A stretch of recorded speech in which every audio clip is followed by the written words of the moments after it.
Assalamu alaikum students, how are you? I hope you all are doing good. So in the previous video, you just completed the first chapter which is related with the meaning of economic. And it would be very interesting for you people to understand what is economy and how the government works, what are the problems that government faces in the development of the economy.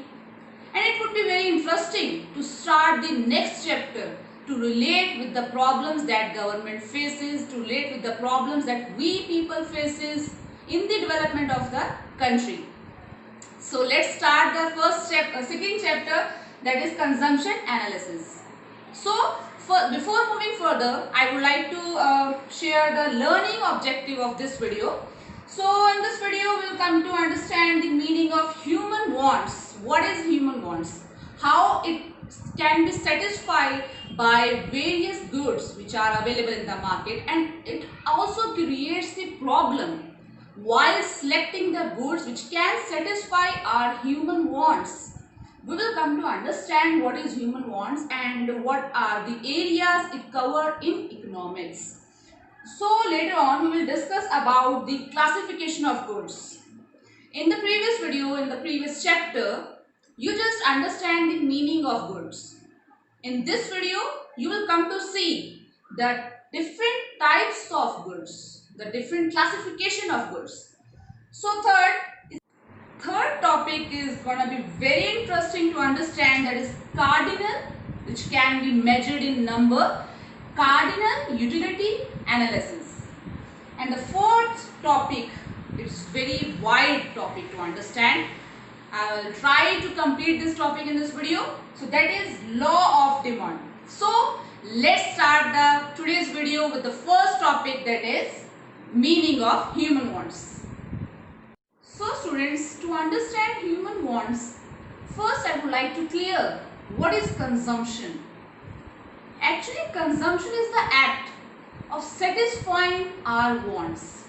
So basically, whatever we are consuming to satisfy our wants is called consumption in economics. And you know what? In the previous video, you have understood the meaning of economic activity.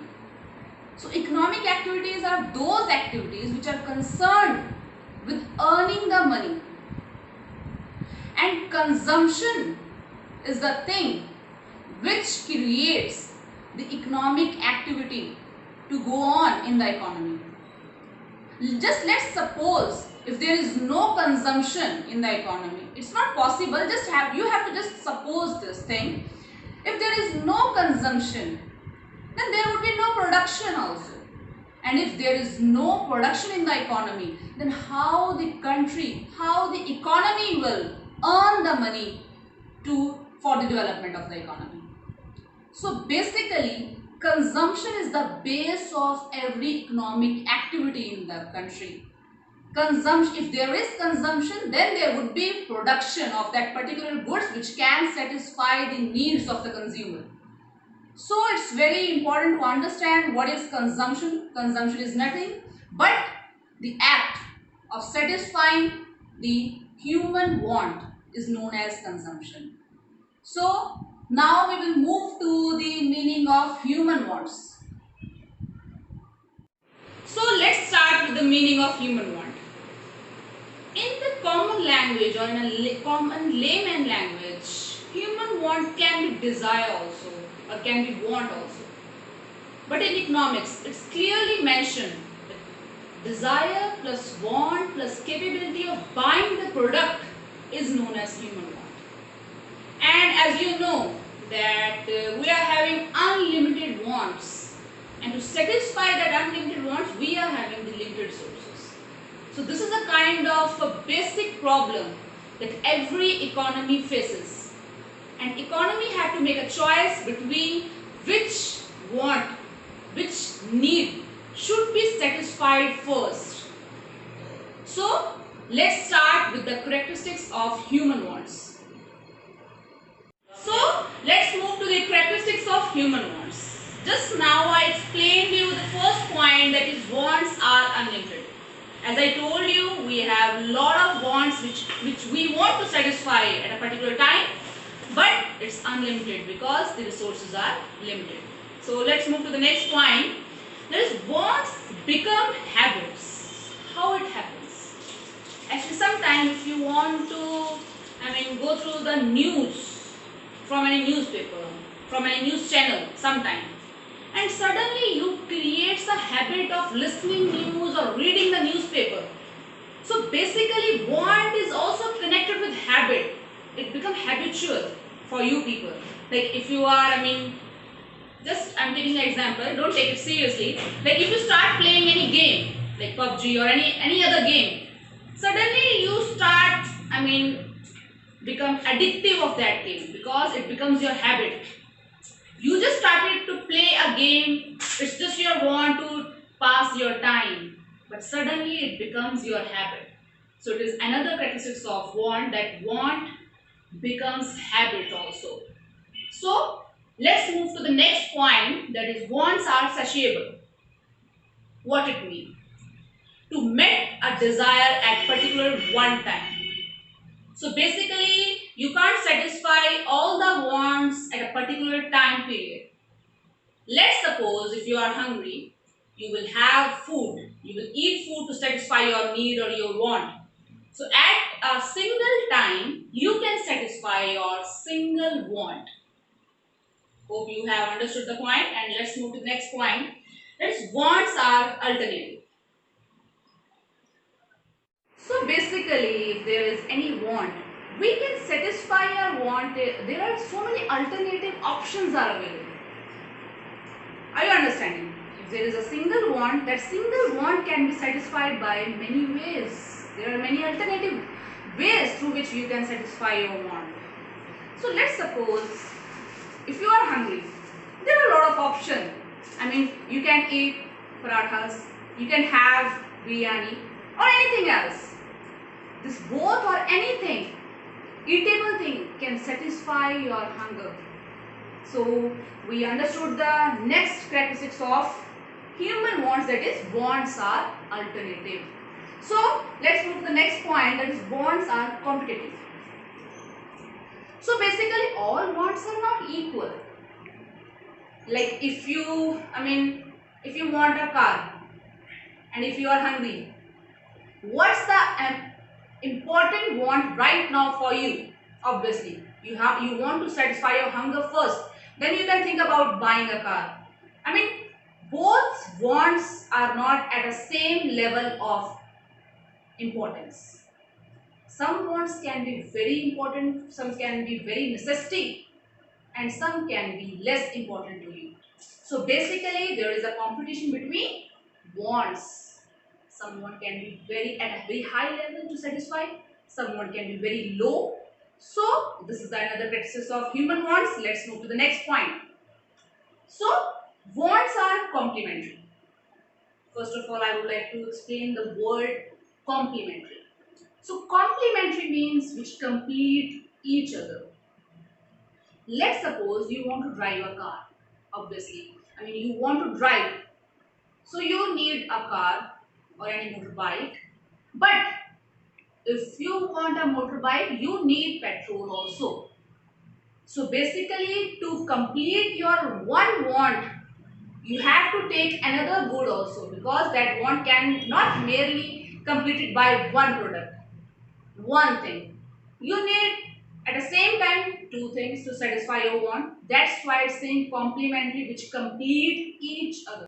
So let's move to the last point of characteristics of human wants, that is wants are recurring. So what is recurring? Recurring means which occur again and again.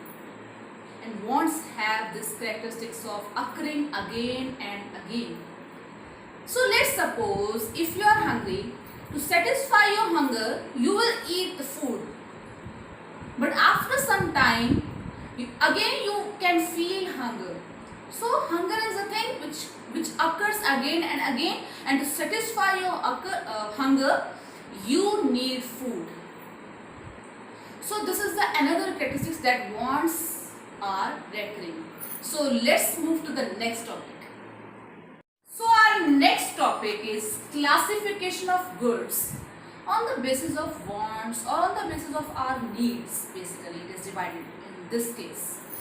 So let's start with the first classification of goods, that is necessaries. I hope you have understood the meaning of necessary. Necessary means which is very important, and for us, for human beings, for living, whatever is very important to us, which is indispensable, is known as necessaries goods, which are anyhow we require to live in this world. So that good is known to be necessaries goods. So this is the first type of. The next point of classification of goods is comfort goods.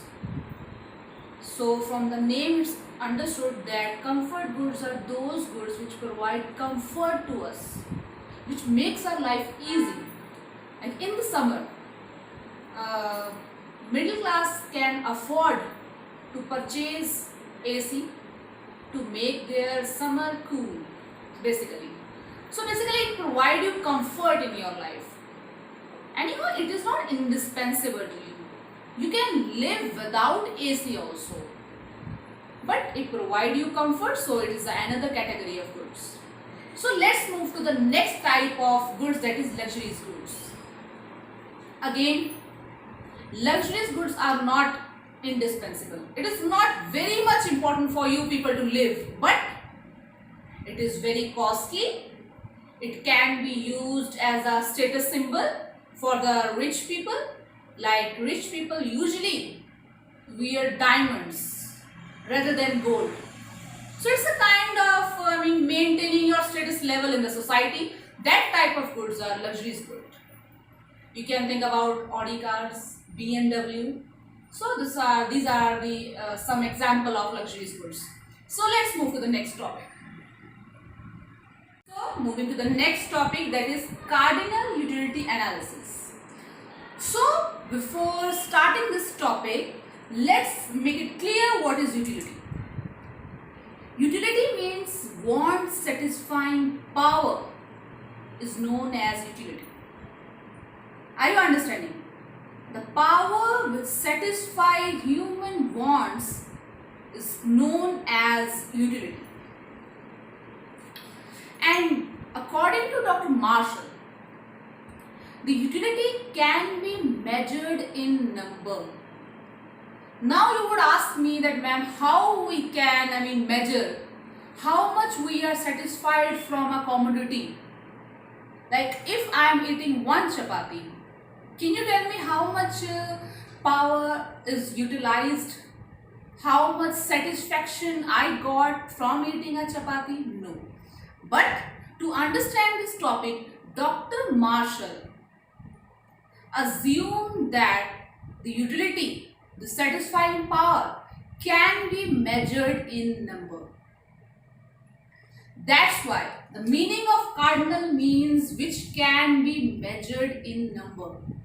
Let's suppose I am having one ice cream and it is giving me 2 utils. That is, the satisfying power is measured in utils. I explained in the last chapter also that utility can be measured in utils, a unit.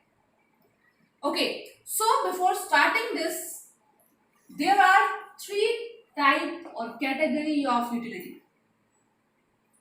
That is total utility, marginal utility, and average utility. How? Let's take an example.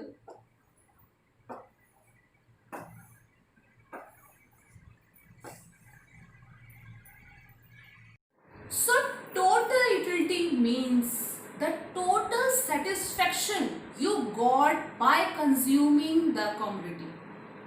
Commodity can be anything, any ice cream or any chapati or anything which is eatable while calculating this. This is a kind of example for you. So suppose when you are consuming nothing, then there would be no total utility, no marginal utility, and no average utility. Just wait, I will explain you one by one what is this concept. When you consume 1 unit of a commodity, let's suppose 1 ice cream, you got a satisfaction of 8 utils. I told you that utility, that satisfaction can be measured in numbers, so it can be measured in utils. So 8 is the total satisfaction you got by consuming the 1 unit of commodity. Later on, what is marginal utility? Marginal utility means additional. The additional satisfaction you got now by consuming 1 commodity again. But in this case, in previous, you do not consume anything. So that's why there would be total utility is minus. So 8 minus 0, that is 8 additional utility. So again, total utility and marginal utility is same at this point. And average utility is another concept of utility. Average utility means per unit of consumption. How much satisfaction are you getting by consuming per unit? I mean, suppose if 10 pence cost you 100, per pen cost would be rupees 10.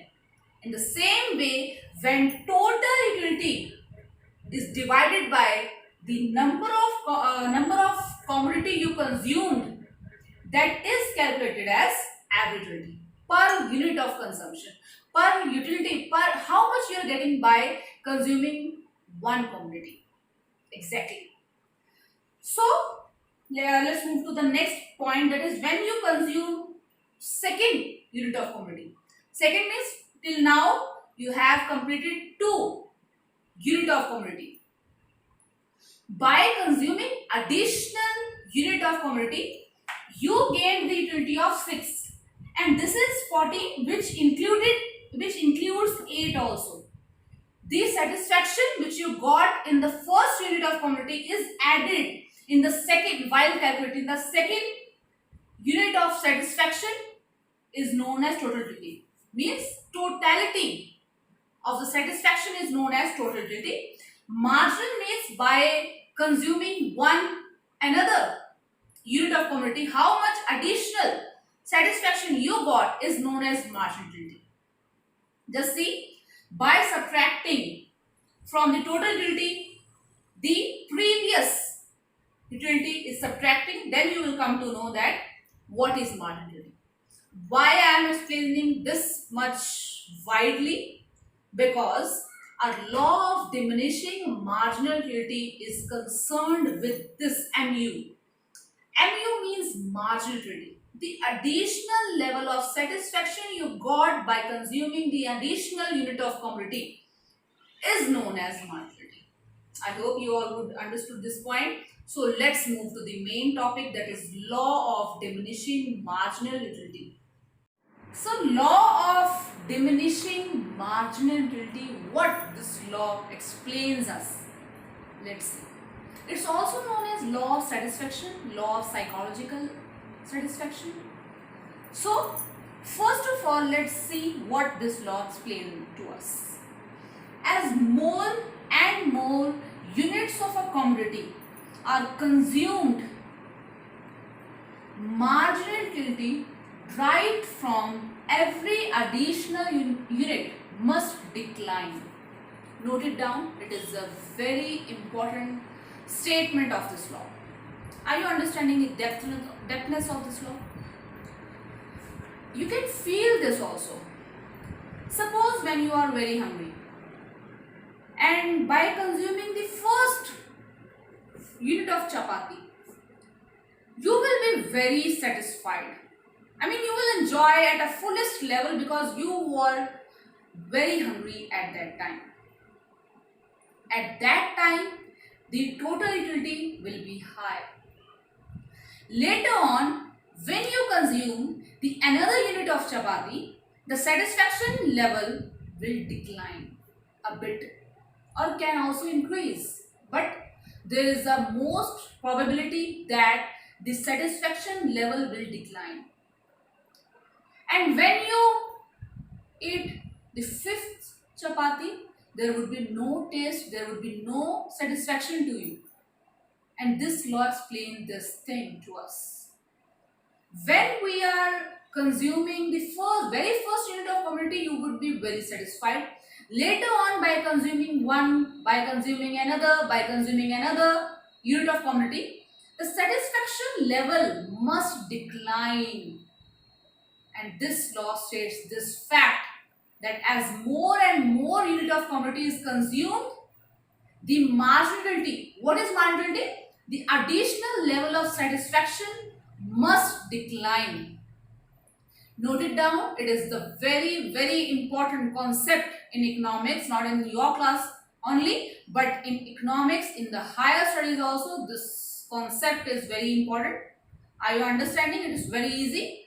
When you are consuming more and more unit of commodity, the level of satisfaction will decline. So let's, explain this law with the example. Then we will see what are the assumptions, what things we assume. Then only this law can be applied. So there are some assumptions. We have to study that. First we will see the example of this law. Wait, before I give you an example, let's see the assumption of this law. What are the assumptions on which this law is based? Basically, first of all, we should understand that points. So the first point is measured in numbers. That is, the satisfaction can be measured in number. In the very beginning, I told you that Dr. Marshall believed that the satisfaction can be, the utility can be measured in number. You can measure that how much utility you got from consuming the product, for consuming the commodity. So the first assumption is measured in numbers. The next assumption is marginal utility. The additional satisfaction by consuming, by spending the money remains constant. There is no change in the satisfaction we are getting from the money, is the assumption of this law. The third one is rational consumer. Rational means intelligent, a consumer which calculates the satisfaction while consuming. Then only we can prove this law. That's why Dr. Marshall gave the assumption that the consumer is rational, that the consumer is intelligent enough to calculate the satisfaction level. Fourth point is reasonable in size. If you are testing this law by consuming a cup of tea, by checking that whether by drinking the first cup of tea, the level of satisfaction would be higher, by consuming or by drinking the second cup of tea, whether it gives you higher satisfaction or lower satisfaction. There is a point, that is, the size must be reasonable. If you are checking this law on tea, then you should not drink the tea with a spoon. It's not a reasonable size. So if you want to prove this law, the size of the commodity which you are consuming must be reasonable. The next point, very important, that is continuously.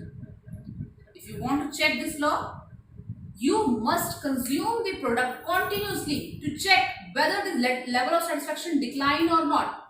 Okay, if you are consuming, if you are drinking one cup of tea today and the second cup of tea tomorrow, then how will you check this law? Because this law says you as more unit of commodity you consume, the level of satisfaction declines. But that consumption must be in continuity. So the next point is no change in taste, habit, etc., preference, fashion of a consumer. While understanding this law, there should not be any change in taste, preference, in the fashion of the consumer. So these are some points of assumption of this law. Let's move to the example now. To understand this law, just see the example which is also given in your book. You can check it from that also. So by consuming the first unit of apple, you are getting the satisfaction of 20 utils. At the same time, the marginal utility will be same, that is 20. Later on, while consuming the second apple, the total satisfaction, the total utility is 35. I told you that it includes the satisfaction received from the previous unit of commodity, that is 20 plus 15 is known as 35 here on.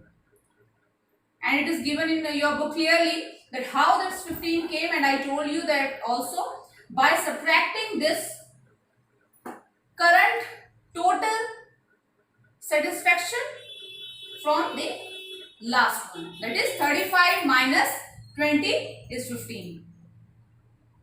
Let us see, the total utility is increasing somehow till the third unit of apple is consumed.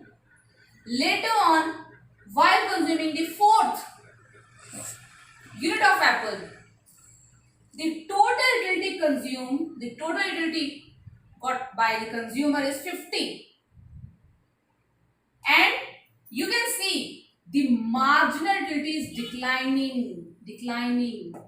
It was first 20, later on it gone to 15, then 10, then 5.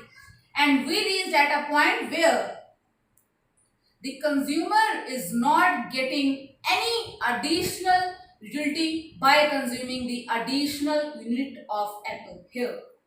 In the fifth apple, while the consumer consumed the fifth unit of apple, the total utility remained 50 only.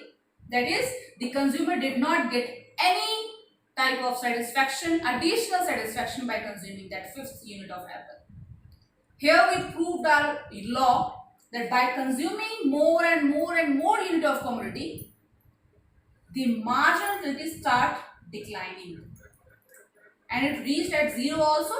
When the note this point, when the marginal utility is 0, the MU is 0, TU would be maximum. Let's see with the graph here. So on the y-axis, it can be total utility or marginal utility. On the x-axis, it is the unit of quantity which is consumed by the consumer. You can relate with this example also. I am just drawing with a free hand. Total utility. In the beginning, it will increase, but at some point, it will start decreasing. And when the total utility is maximum, at this point, the total utility is maximum, TU is maximum. At that point, the marginal utility, that is MU, would be 0. You can draw from this like this. Here. The marginal utility will be 0, and you can draw like this. That the marginal utility is declining here. You can see it reached at 0 when the total utility is maximum, and it goes to negative also. So here is the total explanation of law of diminishing marginal utility. Let's see the criticism points of this law. So the criticism point here are very realistic. In your mind also it came that the utility, the satisfaction cannot be measured in number. So basically the basic criticism where this law is criticized is that the base of this law is unrealistic because we cannot measure the level of satisfaction in numbers. So this is the only criticism point in this law. So now we will see the exception of this law. What is exception? Exception means where this law tends to fail, where this law is not applicable. Because just remind that I told you that law of diminishing marginal utility told us that as more and more unit of commodity is consumed, the level of satisfaction decline. But in case it is your hobby, if this is a hobby of a person, the level of satisfaction cannot decline. It must raise only. If someone is singer, if someone is music composer, by composing more and more song, the music composer will be more satisfied. So if it is a kind of passion, if it is a kind of hobby for some person, then there this law is not applicable. The next point is drunkard, the one who is addictive to alcohol. That person will be more satisfied by drinking more alcohol bottles. So here also our law fails because the drunkards get more and more satisfaction by consuming more and more alcohol. In the same way, the third point is miser, the one who do not feel happiness while spending the money. I hope you are understanding the point. The miser, the one who do not like to spend more money. And if that miser is spending the money on something, by spending more and more on some goods, that miser would feel happy because it's hardly that miser spend the money. And if he is spending the money, then it is obvious that the person would get more and more satisfaction by consuming that particular commodity. So here is the end of today's video. Now let's see the assignment questions. So here are the assignment questions, just note it down. The first one is, what is human wants? Explain its characteristics. The second one is, explain the classification of goods. The third one is, briefly explain the types of utility. And explain the law of diminishing marginal utility in detail. It should be very lengthy. You have to explain each and every point very clearly. So from my side, it's the over of today's video. Assalamu alaikum. Take care, students.